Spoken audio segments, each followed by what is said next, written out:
Welcome everyone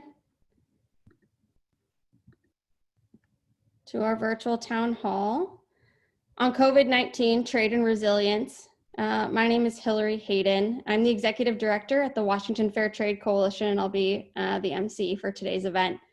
I'm really glad to see the number of folks that we have on today. I know it's a really stressful time with stresses on our mental health and our physical health. And also in our financial well-being. And a lot of these stresses may have been unavoidable, but as a lot of you know, many of these stresses are a result of decade after decade of bad policy decisions at the federal level. And that's largely what we'll be talking about today. We have 4 awesome presenters for you today. I'm super grateful for them taking time to talk with us. First, we'll hear from Julia Robinson of People's Health Movement on how trade agreements have been written to expand monopoly rights for pharmaceutical companies. Then we'll hear from Jackie Boschak of the Washington State Alliance for Retired Americans, who will be outlining the ways U.S. trade policy has destroyed our capacity to make medical equipment, PPE, and she'll also discuss what implications may come from intellectual property for the COVID-19 vaccine development. Then we'll hear from April Sims of the Washington State Labor Council, who will describe what awful impact coronavirus has had on people's economic survival and the impact that race to the bottom trade agreements have had on wages and inequality in Washington in the Northwest. And finally, Samir Ranade of Front and Centered will describe how many of the actions needed for us to rebuild a more equitable and just and sustainable global economy in response to this pandemic actually mirror some of the strategies we need to be using to head off a worse catastrophe from climate change. Once all of our presenters have spoken, we'll have a Q&A section. So there is a little Q&A thing at the bottom, and feel free to submit questions as you think of them. So I think right now we'll go ahead and let Julia jump in as our first presenter. Go ahead, Julia. Great. I am just going to share my screen. So I don't know, can you, oh, I got to share. There we go. Can everybody see? Look good? Yeah, hopefully. Okay, great. Thank you, Hillary. So as Hillary mentioned, my name is Julia Robinson. I am part of the People's Health Movement USA. I also am active in the People's Health Movement globally. We're a grassroots global organization working for health for all, doing everything from very local level advocacy projects to national, international policy making. So looking at trade and health is definitely one of the things that People's Health Movement US is focused on. And I'm going to present today a little bit about intellectual property, drugs, and devices. And then we'll tie that into kind of what's happening with COVID-19 and how some of the trade agreements that are currently in place and other trade agreements that are being negotiated will impact access to care and devices for COVID-19. So we'll just jump right in. This image on the front slide here, and I apologies for those of you who aren't able to see the slides, is from the MSF Access Campaign, who do a lot of work on trade and health. Let me see. So I think that most folks understand when it comes to trade regulations, the deck is stacked, and it's not usually stacked in the favor of poor people. The bottom line overall, I could say, is that trade agreements are often written to make the rich richer at the expense of the poor. So intellectual property rights are a major tool to make this happen. And we'll kind of walk through a couple of different regulations that are commonly present in trade agreements that affect access to medicines and devices. So the major way that trade agreements use intellectual property regulations to protect the wealth of the wealthy is that they use patent laws.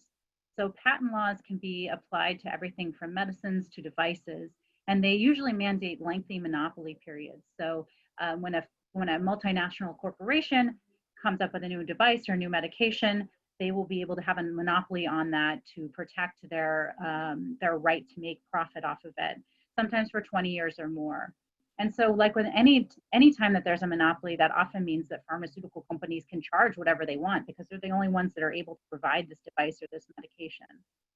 Now, one kind of insidious way that trade agreements can perpetuate this inequality is that they write in these evergreening provisions. So this means that drug companies, pharmaceutical companies can make very small changes to their device or their medication and renew their patent. So this could be something as simple as dosage, It could be a tiny, non-tangible way that the medication is effective. They might change one ingredient that doesn't actually change the efficacy of the medication, but it can provide kind of an avenue for our pharmaceutical companies to renew their patents to make sure that no one else can come in, no generics, no other companies that would be able to charge or to be able to produce this device or this medication. So we often hear things about intellectual property protecting medications, but it can actually be applied to devices too, which has a huge impact on what we're seeing with COVID-19 right now. So the classic example where intellectual property has really hindered the ability of poor people to be able to access medications, life-saving medications, comes from HIV drugs. This image that I'm showing on the screen right now comes from ACT UP New York. And they did a lot of activism in the 80s and early 90s trying to make HIV medications more accessible to the people who needed them the most. So that was everything from people in the US, but it also applied later on to international populations, especially in Africa, where HIV really ravaged the continent for many years before drugs became affordable and accessible. So in the early days, HIV drugs could cost $10,000 a year for a patient, or even more than that. And once the effect of all of this advocacy of people rising up to say that this is not ethical, that this is not right, it is not just, pharmaceutical companies had to kind of cave under that pressure and remove patents for on their HIV drugs. And once generics were made accessible, these same medications that had the ability and have the effect of saving tens of thousands of millions of lives, now these medications that used to cost $10,000 a year are now $150 a year or less. So looking at how this intellectual property, how are these regulations going to affect what's happening with COVID-19? Well, if you remember when I was talking about the evergreening provisions that are present in many of these international trade agreements, if you build off of an existing drug, you can renew the patent to that drug. So many of the drugs and devices we're seeing in clinical trials right now are actually building off of existing drugs. So that opens the door for evergreening provisions to be put into place and making any kind of effective medication or treatment for COVID subject to these same high prices, the same inaccessibility.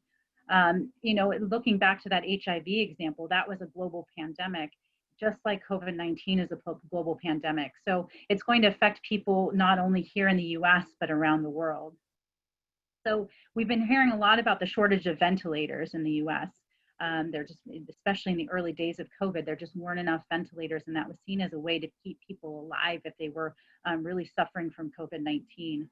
So this has led to a lot of innovation, and with the advent of 3D printing, these parts that were inaccessible or very expensive before, people were discovering ways to be able to 3D print the same part for $1 or less. So these are prices that prior to COVID-19, these ventilator devices, they would be, charging $10,000 for a single replacement part, and now they're available for $1. So one thing, and it's a big question mark right now, and I think because we're in the early days of the pandemic, we haven't really seen this tested yet, but we're wondering, how are these IP regulations present in so many of these trade agreements? How are they going to impact the dissemination of these affordable parts for ventilators or for any other device or medication that's going to be necessary to really curb this epidemic? So, we talk a lot about problems, I think, when we're talking about trade regulations, and it's easy to critique them.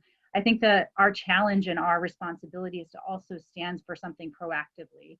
So Public Citizen did this really great, published this really great document that's available on their website. It's called the Principles for Global Access, Innovation, and Cooperation. And it attempts to do that proactive discussion of what is it that we would like to see as the people in these trade agreements. We've done a lot of work with this with the People's Health Movement as well, to kind of try to build a healthy trade agreement from the ground up that we can share with policymakers. So these 4 tenets, thinking about COVID-19, looking at how innovation should be for everyone, data and patents related to COVID, or really, I would go much further than that and say any kind of health condition, not just COVID-19, but they should really be public goods, just as a moral and ethical stance. Access for all, so thinking about access to COVID diagnosis, treatment, and medication, either devices or medications, should take priority over pharmaceutical companies' bottom lines and their profits. As I mentioned, COVID is a global pandemic, so we really need to have global solidarity of both activists and scientists to work across borders and share data, share successes, share failures, and make sure that these data aren't subject to trade secrets. Finally, we call for good governance, thinking about, again, this global solidarity principle, tying that into how we're actually doing the business of creating policy and ensuring that there's equity, transparency, and participation present at every step of COVID policy making along the way. So I'm going to stop there. We have a lot of really, really amazing speakers tonight. So I want to make sure that everybody has as much chance as possible to share and then to be able to ask questions. I'm just going to put in one last plug to join us for the People's Health Movement North America. I've got the website right there. And I know that that'll be available later on this evening. So thank you very much. I'm going to stop my share now and we'll move on to the next speaker. Awesome. Thank you so much, Julia. Next, we will hear from Jackie. Jackie, go ahead. Hello, my name is Jackie Boschak, and I'm the president of the Washington State Alliance for Retired Americans. We're the senior allied organization of the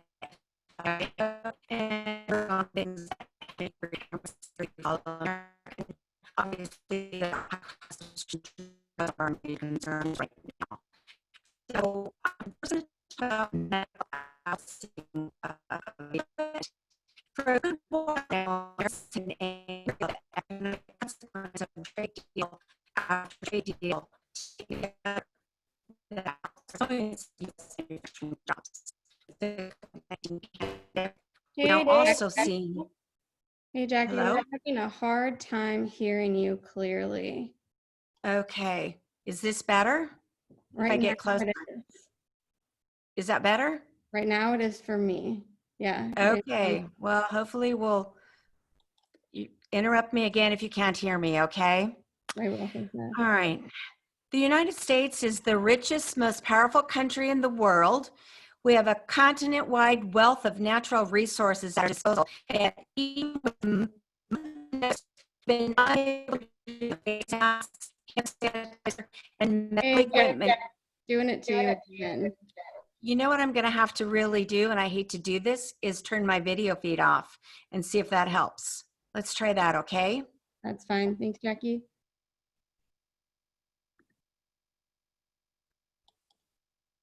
So is this better? You sound good right now. All right. I was worried about this. There's no question in my mind that the ineptitude Jackie,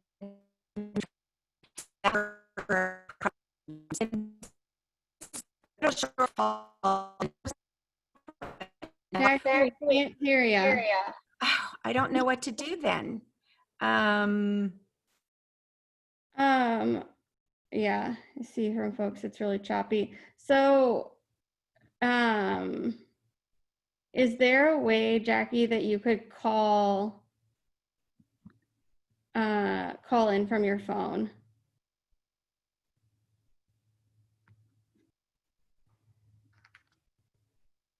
I'm gonna work with Jackie to try to get this figured out. April, are you ready to present while I work on tech stuff with Jackie? Sure, happy to. Awesome. I once spent 13 hours in a Zoom meeting, so I'm familiar with problems with technology. No problems here. Yeah, thank you for that. Good evening, everyone.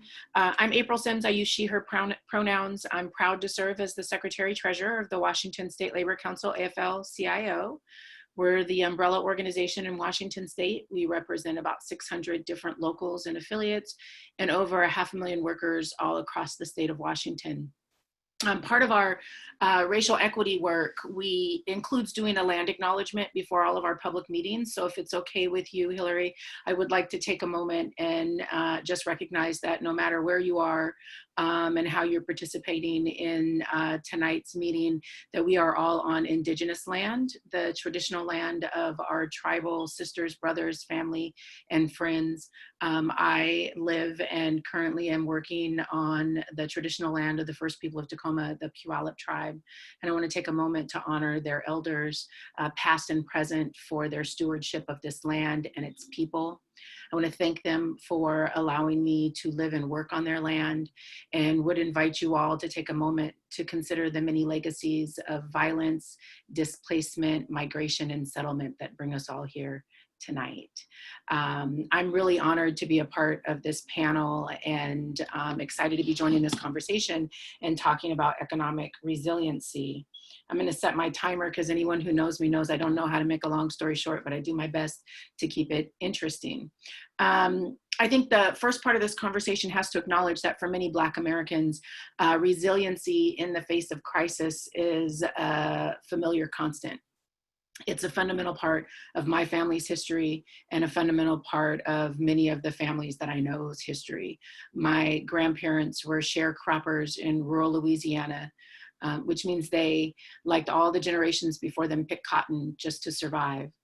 And when my grandfather learned that the landowner was shorting some of the families on the crop payout, he got the other farmers all riled up.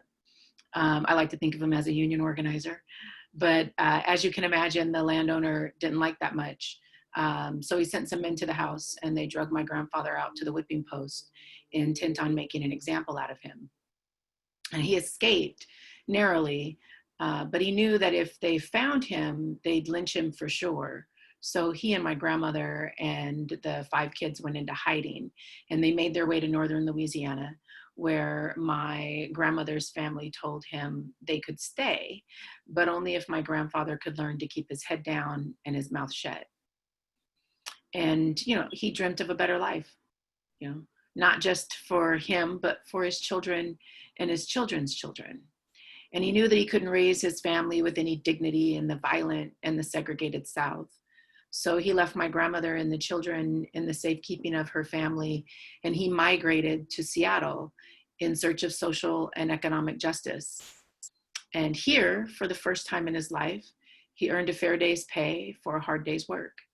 And he lived a life of dignity with his head held high.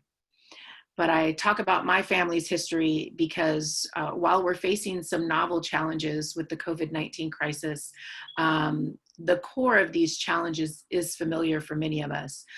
For those of us too often pushed to the margins of our society, the dual health and economic crisis we face overlays hundreds of years of systemic disenfranchisement. Profit is prized over human beings. The most vulnerable among us are ripe for exploitation, and policy choices are manufacturing artificial scarcity. Now, not all of the hardships we're facing right now are the direct result of trade policy, but without question, trade policy has a far-reaching impact on our families and on our communities. Our trade deals have been one of the biggest drivers of economic inequality in America so far this century. Washington alone has lost over 86,000 jobs to outsourcing or displacement since NAFTA and WTO, nearly 34,000 of those in manufacturing. And this outsourcing has put a real downward pressure on wages and benefits of the jobs that are left. One study estimates that the downward pressure on wages and benefits caused by outsourcing costs the majority of American workers a net $3,300 each year. And that outsourcing means less money for people to spend in the economy, which results in a smaller tax base for our schools, our fire departments, and other infrastructure areas, and a sharp decline in the quality of life and access to necessary yet costly resources like healthcare, childcare, and education. And this is especially true in our rural communities where a factory closure can have a huge impact on the economic resiliency of an entire region, not to mention the tax base. So this is the situation that we're facing in Ferndale, Washington right now, where Alcoa plans to close the Intalico Works aluminum smelter, which will be a loss of 700 union wage jobs. And sadly, this plant is one of the largest employers in Whatcom County and supports hundreds more community jobs outside the plant. But the problem is these big global trade deals have allowed smelters overseas to undercut American plants, forcing American producers out of the market. And this isn't just an immediate economic problem for working people in our state. I mean, when you consider that Washington State has some of the cleanest electricity available, and that plants in China, which produce nearly half of the world's demand for aluminum, are primarily powered by coal, you have to look at, how when production is shuttered in Washington and moved overseas, there is also a net increase in the harmful emissions that drive climate change. And in turn, we know the worst impacts of climate change will fall on frontline communities, the very communities who are losing out on jobs through these disastrous trade deals. And in many cases, these folks already feel these impacts. And you don't need to study markets or labor forces to see the outcome of closures, like what the outcome of closures like this will be. You can see examples across the country, across Washington, global trade deals that have paved the way to move jobs out of the United States, resulting in the steadily declining purchasing power of stagnant wages and the ever rising cost of living, having put working people in a very precarious position. Roughly half of Americans don't have more than $400 saved up for an emergency. And right now we know that over 38 million Americans have filed for unemployment in the last 9 weeks. So resiliency in this crisis requires bold, moral policy choices that meet the needs of working people, not the companies looking to profit off our labor. Global cooperation is necessary for developing and spreading new medicines and vaccines to treat COVID-19, but resiliency in this crisis requires international working class solidarity. So no more race to the bottom trade agreements that pit workers in one country against another, competing to make things for the absolute lowest price in the absolute worst conditions. We need strong enforced labor and environmental standards. We need high wage standards, and we need a social safety net. We need trade deals that put people and the planet first. No more rhetoric pitting worker against worker. Because the sad reality is that many of our elected leaders have capitulated to greedy corporations at the expense of working families. And we need to elect leaders. And if they aren't supporting working people, then they don't deserve our support. So 2020 is in many ways the election of our lifetimes. I know many of us have heard that before, but with COVID-19, already the sky high stakes are even higher.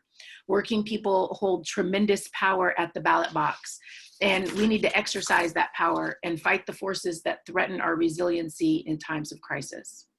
So the Washington State Labor Council is launching our Labor Neighbor program, where union members talk to other union members and their families about who we've endorsed and why, what's at stake for our communities in this election, and how they can help create the change we need to see in order to guarantee workers have a voice in our fate and our communities have what they need to thrive. So I want to thank you for letting me join this conversation tonight, and I'm looking forward to the work that we will do together. Thank you, Hillary. Awesome. Thank you so much, April. I think that we got Jackie's tech stuff sorted out. Jackie, go ahead, and there you go. Go ahead, Jackie. So, can you hear me okay now? In this moment, you are all set. So, let me know, does this sound okay? I will absolutely let you know. Okay. If I can chat to you again. All right. So I'm holding my cell phone while I'm talking, so you have to let me know if my cell phone drifts down and all of a sudden I don't come in loud enough, okay? I will definitely do that for you. Go ahead. Okay, so we're going to start again. So I was talking about our medical professionals and the other essential frontline workers in food distribution, sanitation, and public utilities are putting their lives on the line without even the basic materials needed to keep them safe from infection. This is the direct and predictable result of policies that have helped corporations outsource manufacturing to wherever workers are the most exploited and environmental regulations are the weakest, in order to create supply chains that have prioritized profits over all other considerations. And I just realized that I can put me back on now that I don't have to worry about whether that's going to affect my speaking sound. So anyway, 20 years ago, before China entered the WTO and the outsourcing of U.S. manufacturing went completely hog wild, the USA had a trade surplus in ventilators, medical equipment, and test kits. But as of last year, those had all shifted to multi-million-dollar trade deficits, according to the data from the U.S. International Trade Commission. So the same trade policies that have destroyed middle-class jobs, that have expanded inequality, that have harmed the environment, and that have ignored human rights abuses have also made us less safe in a health emergency.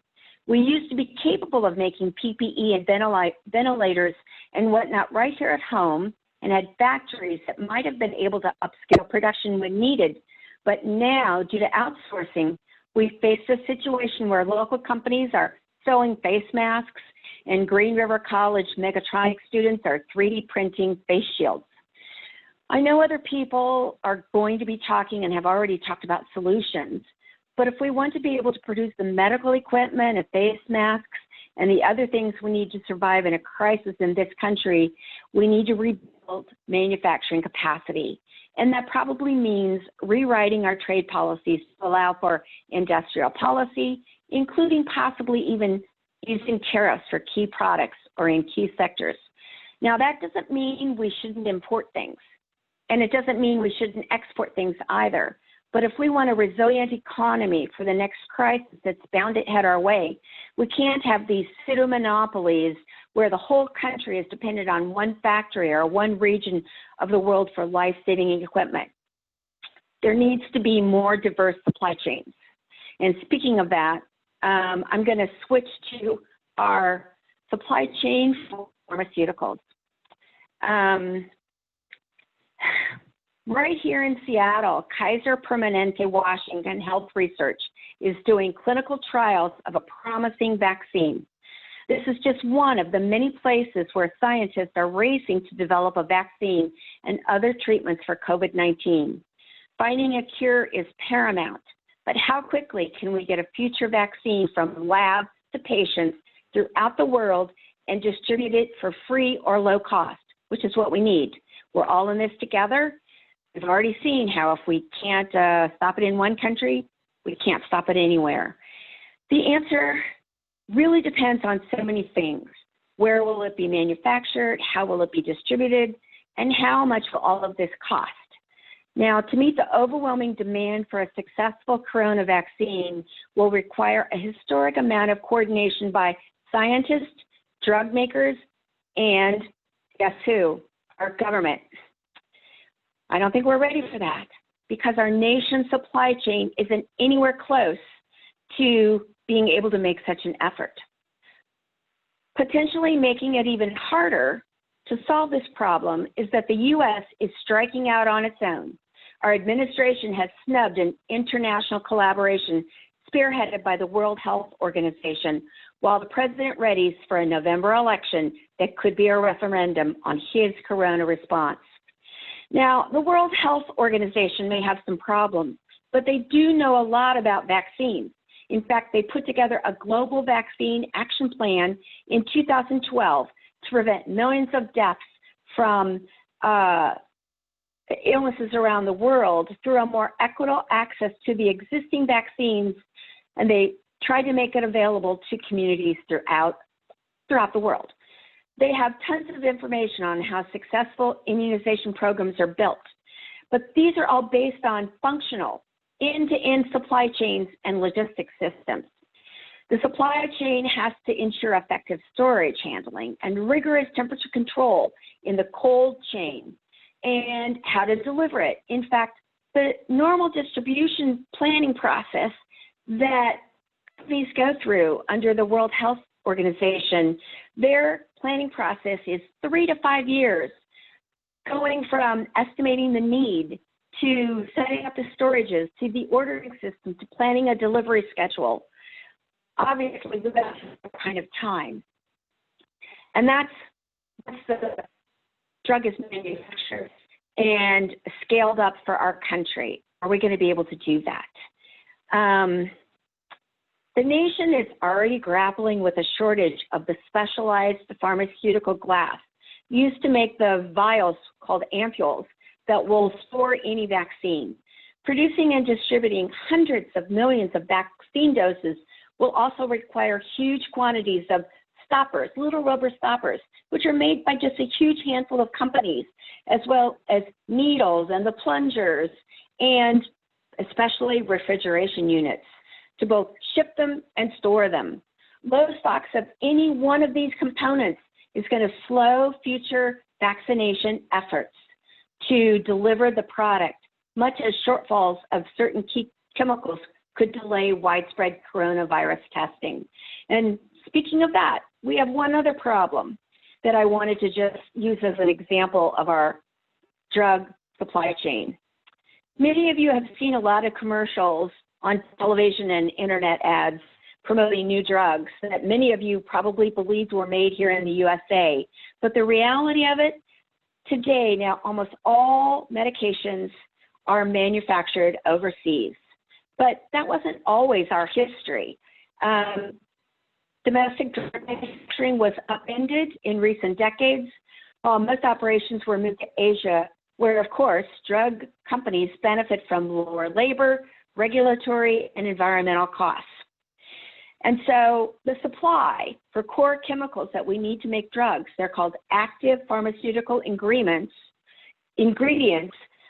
The last U.S. company to produce those crucial ingredients that were used in antibiotics like penicillin was Bristol Myers Squibb. Now, that company in New York closed their plant in 2004. This was just 3 years after China entered the World Trade Organization agreement. Now, there were probably a lot of people that were alarmed, concerned, tried to raise the red flag about, this is going to be the last American company that can, produce drugs in the United States. Are we going to just let this go away? But that was the reality of it. And so that means that we also may not even have those critical core chemicals that we need to make a vaccine. So meeting the overwhelming demand for a successful coronavirus vaccine is obviously going to require historic amounts of coordination between all of those manufacturers and drug makers and scientists and our government. We have to hold our government accountable and make sure that patients are put ahead of drug corporation profit. Now, Trump is using the coronavirus as a smokescreen to cut Social Security, slash Medicare, and chip away at the Affordable Care Act while making seniors and uninsured Americans more vulnerable. Americans currently, we pay the highest prices in the world for prescription drugs, and prices are escalating faster than the rate of inflation. Just in 2020, the average price increase for all prescription drugs rose 5%. Reining in drug prices would help seniors and Medicare. High prescription drug prices are the single biggest driver of Medicare costs. Now, as a candidate, Trump promised to bring down drug prices, but has only delivered lip service, empty promises, and so-called solutions that don't get to the root of the problem. And as president, she's been unwilling to stand up to wealthy pharmaceutical corporations and instead has helped them make billions in profits. And his failure to act has intensified inequality during this corona pandemic. The president plans to thwart efforts to lower drug prices. He promised to veto a bill passed by the House of Representatives that would allow Medicare to negotiate lower prices on behalf of all Americans, rather than lowering drug prices, especially now in the middle of a pandemic. He and his administration is preparing to help Big Pharma profiteer off of a COVID-19 vaccine. Requiring Medicare to negotiate lower drug prices on behalf of Americans must be a part of any prescription drug proposal, along with the obvious different trade policies required. We need our government to negotiate prices on everything that we need to meet the COVID pandemic. There's so many other drugs required to help patients besides that actually have the infections besides the vaccine. And right now, any COVID-19 vaccine should be affordable and readily available as soon as it's been proven safe and effective for all Americans. So obviously, we have a lot of work cut out to help get this vaccine ready for our country. Thank you. Awesome. Thanks so much, Jackie. I'm glad I could hear you the whole time. So I'm glad it seems like everything's sorted out. Okay. Glad that we got my phone to work. Thank you. I want to remind folks that if you have questions, we're going to hear from Samir next, but there will be a Q&A at the end. I want to remind you that you can submit questions through the Q&A feature for all the panelists. Go ahead, Samir.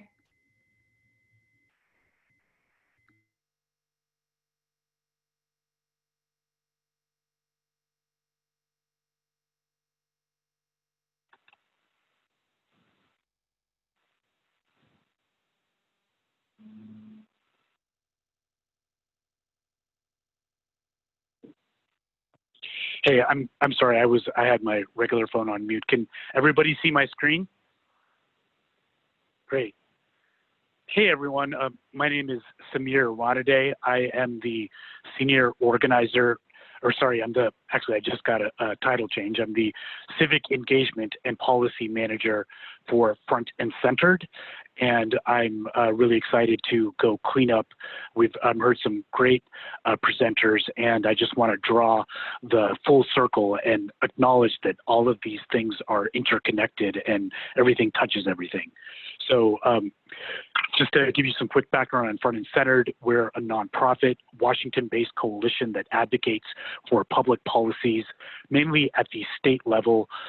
We advocate for policies that embed the principles of racial and economic justice in climate and environmental policy. And in doing that, we ensure that everybody has a chance to be healthy and happy, no matter their background. And by embedding the principles of justice within climate policy, we can achieve the systemic change that is necessary to mitigate environmental threats and create a more compassionate society that recognizes we're all in this together. On this slide, I want to start out by highlighting the urgency of the climate crisis. 2019 was the second hottest year on record, and the negative impacts that we see from climate change are really very much interconnected to COVID-19 in terms of who is the most harmed by them and the strain on resources and infrastructure that we're facing. And as I'm going to demonstrate through my presentation, the solutions to recovering from the COVID crisis are really closely similar to tackling the climate crisis, as is the source of the problem. So as we destroy more wildlife habitat and continue with inhumane animal farming practices, we also contribute to climate change. Agriculture and deforestation are huge contributors to that, but they also result in the increased likelihood of a virus spreading from animals to humans. And as we emit more dangerous air pollution that attacks our lungs, we become more vulnerable to these viruses. And as that pollution warms the planet, it destroys more habitat and melts permafrost, which comes with the possibility of releasing more viruses. So everything is really interrelated. I want to talk about the inequities and some of the impacts that we're seeing in COVID and how those very closely relate to climate impacts. So this is a look at the hospitalization counts in Washington, broken down by race. And just like the impacts of climate change, people of color are being more adversely affected by COVID-19. This is because socioeconomic and pre-existing health conditions affect your vulnerability to environmental threats. I'm just going to list off a couple of these factors. One thing is redlining. That's the now outlawed practice where if you were African American, you were prevented from buying a home in certain parts of a city, and you had to live in areas with lower property values. And studies show that areas that were previously redlined have higher rates of asthma. And if you have compromised lungs today, then you are more vulnerable to COVID-19. And also, as you can see on the screen, people of color and lower income people with lower incomes are more likely to be employed in essential work sectors and to use public transit more frequently and to have limited access to healthcare and healthy food in general. So that's just a critical link. I also want to talk about the impacts of climate change and how those kind of relate to COVID.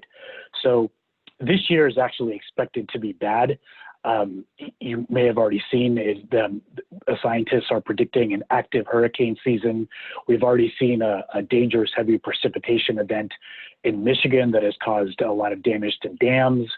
And we've had Hurricane Arthur, a Category 2 hurricane, already come. And in our state, it's anticipated to be a harder wildfire season, a harsher wildfire season. We've already experienced 3 times the number of wildfire burns so far this year. And just imagine a wildfire, raging right now over the summer, near a hospital or a nursing home, and it billowing plumes of smoke that, travel hundreds of miles to other parts of the state and choke the lungs and make you more vulnerable to COVID, and also cause harm to people who have to work outdoors, like farm workers. And we've already seen where farm workers have experienced layoffs or other struggles in past wildfires due to the smoke causing outdoor health problems, as well as just blocking the sunlight, which affects agricultural growth. So in so many ways, climate change just multiplies the existing problems. And a lot of the things that we're seeing from COVID in terms of how society has reacted, the breakdown of our infrastructure systems. Well, I mean, just think about a flood that inundates a highway and inundates stores, or wacky weather like, the crazy snowstorm that we had recently, where it really puts a strain on our food systems or makes people stay indoors and use the internet a lot. And of course, you need to have internet access.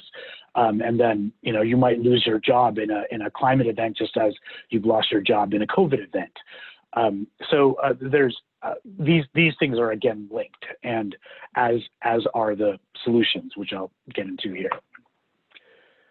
So, like some of the things that April touched on about the impacts of COVID-19 have basically just exacerbated existing inequities or exposed the existing inequities that we face and the overall problems that we face. And so getting out of the COVID crisis is protecting the people who are adversely impacted right now by virtue of their job and not having adequate protections or not having health care.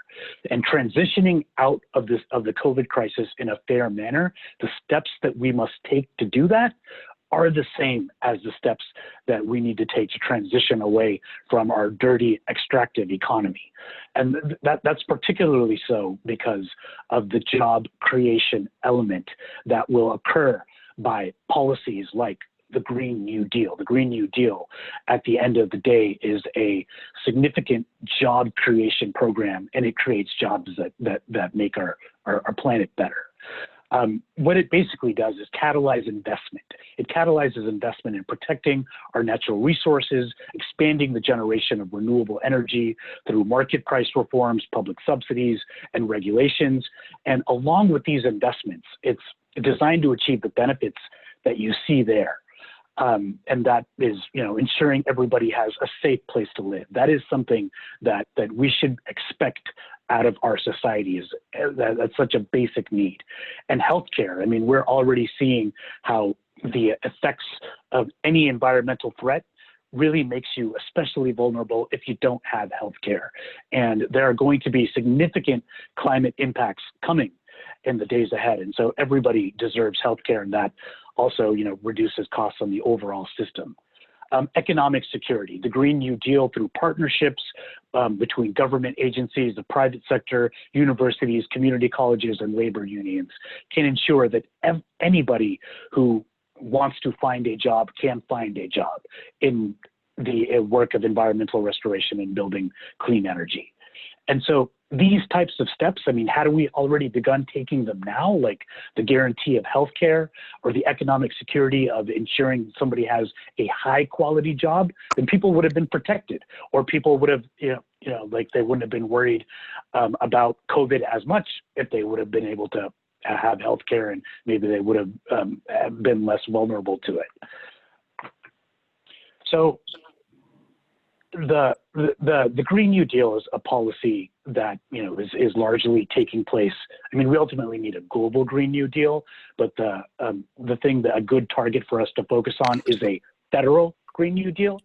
And my organization, we mainly focus on state policies. And I'll talk in a moment about why state policies are crucial in and of themselves and how that can support federal policies. But here, I want to focus on what we anticipate the legislature is going to do. There's talk about coming back for a special session to address the COVID crisis. And one key point I want to emphasize is that any cuts to state programs that are designed to combat poverty, protect workers, and support healthcare are actually going to take us backwards. So that will make the COVID problem worse for the reasons that I've demonstrated. And so essentially what we need is protecting those programs, enhancing them with more revenue, and we need the state to invest revenue in the sectors that I have listed here. So state governments, unlike the federal government, will need to rely on revenue, but that's not a problem. There are plenty of great options, like a capital gains tax, a progressive income tax, a tax on hazardous substances, and funding these types of things will create jobs and improve our health. So I know I'm running a little bit low on time, so I'm going to jump over to the last slide. Basically, I just want to emphasize that Washington State taking climate action will protect its people, increase resilience, improve its economy, and add pressure to Congress to enact a federal Green New Deal. But as I mentioned, what we truly need is a global Green New Deal. The virus is demonstrating, that we are an interconnected global society. And so we not only want Congress to domestically address climate change, but we need it to take global action through financing things like the United Nations Green Climate Fund. That funds projects across the world to help with emissions reductions, and we can ensure that those projects that we fund have good labor and environmental standards.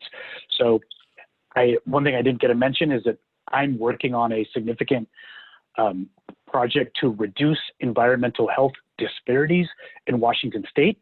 And if you are interested in partnering with me on that, feel free to send me an email, samir@frontandcenter.org. And we have more work to do in all of these facets. So thank you very much, Hillary. Awesome. Thank you so much. Samir, do you want to end your screen share? Thank you so much to all of our panelists. I wanted to make some time for Q&A. We do have some good questions coming in. So Samir, this one is for you. In anticipation of there being extreme weather events this year as expected, what kinds of preparations are being made due to the unique circumstances that COVID represents? Are there plans for how to evacuate or relocate people safely if needed? That's a good question. I will answer it by saying that it's probably going to be challenging. If you're talking about the national level, I know that FEMA, the Federal Emergency Management Agency, is experiencing some strain. a lot of people who've even volunteered to help FEMA are senior citizens who are now affected by COVID. The agency is having to use a lot of resources for combating this. So I think that we need work to do at the federal level. At the state level, I don't want to say there isn't. I'm not specifically aware of any efforts, but I would look at the Washington Department of Emergency Management to find out more on that. Awesome, thank you. I think all of you might have something to say about this, but I'll let each of you jump in the way that you want to. What kinds of trade policy proposals would benefit working people in Washington State?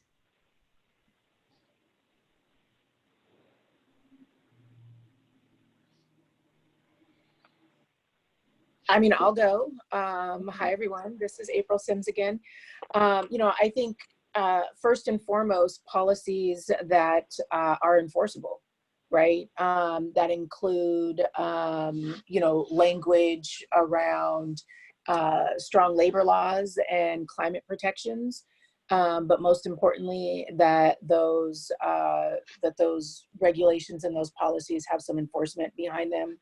I also think, policies that give workers the right to join a union so that they have a say in or a share in the profit that they're helping to create are extremely important pieces to any trade policy.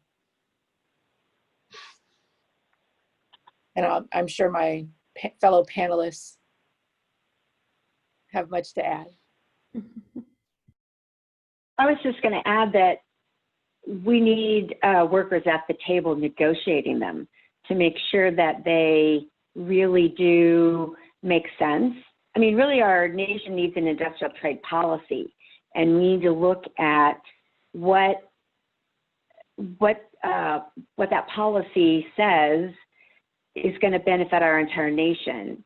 Like April said, workers, everybody, and not just corporations. So it has to have regular people at the table, people that represent every single one of us, to try and figure out, because in reality, we shouldn't have a trade policy that just helps people in Washington State. We need or corporations, we need a trade policy that helps our nation.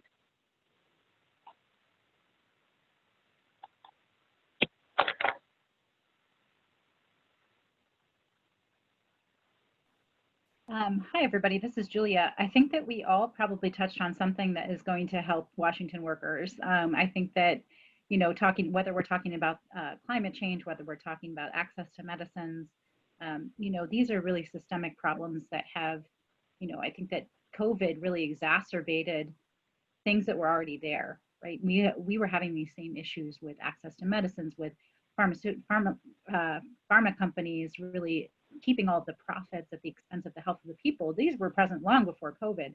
I think that it's just that now that we are in this moment of crisis and we are really, the veil of, nations has really been lifted in terms of, this is a global pandemic. This isn't something that is specific to the US or to China or to name your country. So I think that any of these things that we're trying to advocate for, and I know there was another question about what can we do? We already know what the problems are. What can we do about it? I think that we're all trying to kind of touch on how do we build a trade policy from the ground up that is really putting people first. And there are different avenues in which we can do that, and we can all bring our skills and expertise to try to really promote something rather than just critiquing what is.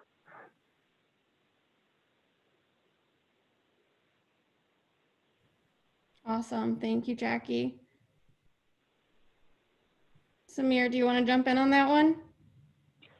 Yeah, I would just say it's standards. I mean, kind of like April mentioned, enforceable standards, and the same, at least any project that is funded or receives subsidies or tax credits from the government should have to come with labor standards. And I think that, I see no reason why that can't apply internationally as well as domestically. Awesome, thank you. Yeah, I know, like many folks have said, and I know there's been a couple policy initiatives in Washington State, even just this year, where we've been grappling with that question, like how do we level the playing field for workers in the U.S. and workers in other parts of the world? How do we make sure that other countries use the same standards that some of our workers are subject to? And I think there's a lot of like dialogue to still be had about how we do that. I think this question, Jackie or April will be the best ones to answer it, but whoever wants to can jump in. It says, what parts of the medical supply chain should be federalized? What needs the overarching hand of government control, either temporarily, right now, or always? And then if you all have an opinion about the Medical Supply Transparency and Delivery Act, this person is wondering what you think of it. I guess I can go first. I think our trade policy has really shown how badly we're communicating with the rest of the world, how badly we're working with the rest of the world. And it's not that the United States should just hoard everything that we've got, but we need to work better with the rest of the world. And we also need to make sure that if there are things that we need to be ready for future pandemics, for future emergencies, that we have the mechanism at home to either manufacture them right away or the ability to quickly retool and, reconfigure to do that. And so we have to maintain the manufacturing capability to do that. And so if that means that we don't, it means we can't be so dependent on that slave labor in China and the ones that are exploited. So it does mean that we need to look what it's going to take to move a lot of things back into the United States in a way in which, that we can actually afford to do it. And it means that that probably in the short term, at least, Americans are going to have to pay more money, but at least we'll have the security for future emergencies like this. And the other thing is there's places around the world that have things that other, countries don't have. And so if we cooperate better, so that there's not just one place. China should not be the only place that's creating those. We need multiple places around the world. So we just, and that also means if we had other suppliers that there wouldn't be that race to the bottom all the time to try and get the cheapest prices. And so I think that, yes, for right now, we need to do what we can, but in reality, if we were cooperating with all of the other countries that have been significantly impacted by COVID that have manufacturing capabilities, our supply chain wouldn't be so broken. But we just need to make sure that we have policies in place where we don't have this situation occur in the future. And I think that there's a lot of pieces of legislation that will address certain aspects of this broken supply chain, but I'm not sure if any one piece is going to be enough. I think we need to rethink our whole trade policy from top to bottom, as all of the speakers have talked about. It's impactful in so many different ways, not like Julia said, these bad trade policies have been around a lot longer than COVID-19. Thanks, Jackie. Anyone else want to jump on that one? Is this the part of the program where it stumped the speaker? I don't know what the Medical Supply Transparency Delivery Act is, but I want to shout out to whatever participant asked that question and has now assigned me tonight's homework. I think, without knowing the specifics to the act, I will just say that as long as we have a model that allows corporations to make profit the driver, in providing healthcare. You know, to Julia's point earlier around the cost for treatment for HIV being $10,000 a year and then dropping down to $150,000 a year in some cases. I mean, as long as we are allowing corporations the right to gouge and to prioritize their profits, we're going to continue to see problems. And I do worry what this means in the age of COVID-19 and this rush to find vaccines and other treatments, and what it means for the most marginalized among us and in our communities that don't have access to those expensive treatment options. But thanks for tonight's homework. And I just wanted to add on because I am familiar with Senator Warren's bill, and it's going to begin public manufacturing of PPE, testing supplies, treatment medications. And, you know, so again, that would help right now.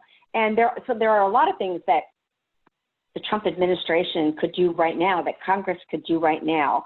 So I you know, certainly I'm in favor of what the bill would do, but it still means that in terms of bad trade policies, there's a lot more we need to do. So, yeah. Awesome. Thank you, April and Jackie, for jumping in on that one.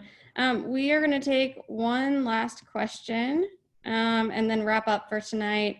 I think a lot of our panelists have volunteered to answer a few questions in written form, and so there's a chance we'll get a few of these answered in written form and distributed in a follow-up email. But this last question says, how do we change the conversation around trade agreements to raise the importance of local standards and reduce the influence of the financial sector? And then the second question is how effective can advocates be in getting rid of investor-state dispute settlement tribunals from updated trade deals? And I think for folks who are not familiar, investor-state dispute settlement was in the original NAFTA. There's some pared back ISDS in the new NAFTA that maybe folks will touch on, and if not, I can at the end. But investor-state dispute settlement was basically a court system that was set up to allow businesses from other countries to sue governments over regulations that kept them from making money, not just for the amount of their investment in a country, which might be reasonable, but for all of their expected future profits that they would have made had they been allowed to keep operating in the market. So anyone who wants to jump on those questions, go ahead. I can maybe speak briefly to this. You know, ISDS is kind of one of the major hooks that we've had as advocates looking at just trade policies. I think that a lot of people look at investor-state dispute settlement and think, gosh, that is unfair that a country can sue, that a corporation can sue a government for enacting either public health laws or environmental regulations or anything else. So I think that we've actually made a lot of progress in ISDS. We have a long way to go. And I think that part of it is just educating the public about what these policies are. I think once people hear them, they're like, no, I don't agree with that. I don't think that that's right. And that comes from across the political spectrum. It's a really interesting area of policy development, because the only reason that ISDS exists is to protect the profits of corporations. And most people think that that's unfair. So I think that the first step is just to, like I said, educate. I think that trade policies are written intentionally to be really dense and really hard to understand. Any kind of macroeconomic policy is really written in that way. And so once we can unpack and understand what these regulations are that are being built into these systems where the people aren't even asked to be at the table, I think that we have a lot of power, people power, to try to change the direction of how these trade agreements are written. So that would be one thing that I would say. And I think that there has been progress. The new NAFTA really did dial back a lot of the ISDS regulations that was present in some of the negotiations around the Trans-Pacific Partnership, for instance. So I think that we just have to keep on marching on and keep on working and keep on educating and keep on raising our voices against it. I could speak to maybe the first part. So the second part, like, yeah, that's definitely not in my wheelhouse. But just in general, like on the subject of local standards and reducing the influence of the financial sector, somebody mentioned Senator Elizabeth Warren earlier, and that just triggered me to think about. She has a lot of proposals around Wall Street regulations. And I think applying those types of regulations to financial institutions that fund international projects, or having strings attached to the making sure that they attach strings of labor standards to any project that they finance. And I think there's, regulations that the U.S. government could do to every bank within its purview and require that. But going back to the thing I mentioned earlier is the United Nations Green Climate Fund. The United States has the greatest responsibility to fund that due to our largest contribution to climate change and the multiple billions of dollars that I hope we invest in that annually will have all of strong labor standards in the projects that it funds across the world. So I think that is going to be a key thing. And then, probably lastly, just domestic and state, countrywide, statewide, we need to tie all projects that are funded, at least by the government, to strong labor standards. And by doing that, I think will help. Awesome. Thanks, Samir. I wanted to touch just really quickly on some of the investor-state dispute settlement stuff. In the new NAFTA, we won't have investor-state dispute settlement with Canada anymore. That's some progress. I know we have a lot of our environmental partners on the call tonight, and I just want to make a point to say that investor-state dispute settlement between the U.S. and Mexico does still exist in the new NAFTA. There's a big carve-out for the oil and gas companies, and they are very egregious users of investor-state dispute settlement. And so that is one issue that didn't get solved in the USMCA for sure, in terms of how ISDS is being used and what it's capable of doing in terms of like extracting taxpayer money out of countries or overturning laws, regulations that would benefit people or the planet. Yeah, awesome. So I wanted to kind of close our Q&A section. Like I said, I think some folks are going to answer questions in written form. So there's a few in here that we might get their written answers to and share in an email. I wanted to make a couple notes for folks that even though all of our speakers tonight have talked about the ways that trade policy has made our communities less resilient during the coronavirus pandemic, right now there are corporate lobby groups working to push for more free trade agreements in Africa and Europe and in South America, working on negotiations for the rest of this year that will continue to put our communities at risk. These companies want more intellectual property rights, they want new protections for trade secrets, and they want an even greater race to the bottom for wages and environmental standards. So we need your help breaking into the media narrative about coronavirus to talk about why profit-first trade deals are not acceptable for our communities or for the planet anymore. The good news, in my opinion, is that more people than ever before in the midst of coronavirus are paying attention to the ways that the global economy impacts them. And I think it's really worthwhile for us to try to grab a hold of this attention that people have on it with both hands. So over the coming days, I'll be emailing folks links to a few of our online action tools to submit a letter to the editor, to your local newspaper, talking just about how our bad trade policies have made our region less resilient in the face of COVID-19, and how trade policy needs to be different going forward. So if each of us takes a couple minutes to personalize one of those letters and get it submitted, we should get tons of them submitted across the Northwest. They're an awesome way of spreading ideas that we've talked about today, mostly because the letter section is one of the most read sections of any newspaper. And also because each and every congressional office in the US monitors the letter to the editor section in their newspaper just to take a temperature check on how their constituents are thinking and feeling. So when you get that submission tool, please take a moment to personalize it and submit it based on whatever you learned today that resonated with you. And a couple weeks from now, I'll get a follow-up email out with some links to LTEs that got published, and also some op-eds that we're working on getting published as well. Like I said, this is a moment when so many people are paying attention, and I want to make sure that as many people get access to this information as possible. So I want to thank our speakers one more time for being on tonight. I want to thank folks who made time out of their night to attend, and thank you all the folks who asked questions. I think together we can make a real difference in taking on this corporate narrative surrounding trade and around COVID-19. Thank you all so much, and have a good night. Bye, everyone. Bye, everyone. Bye, everyone.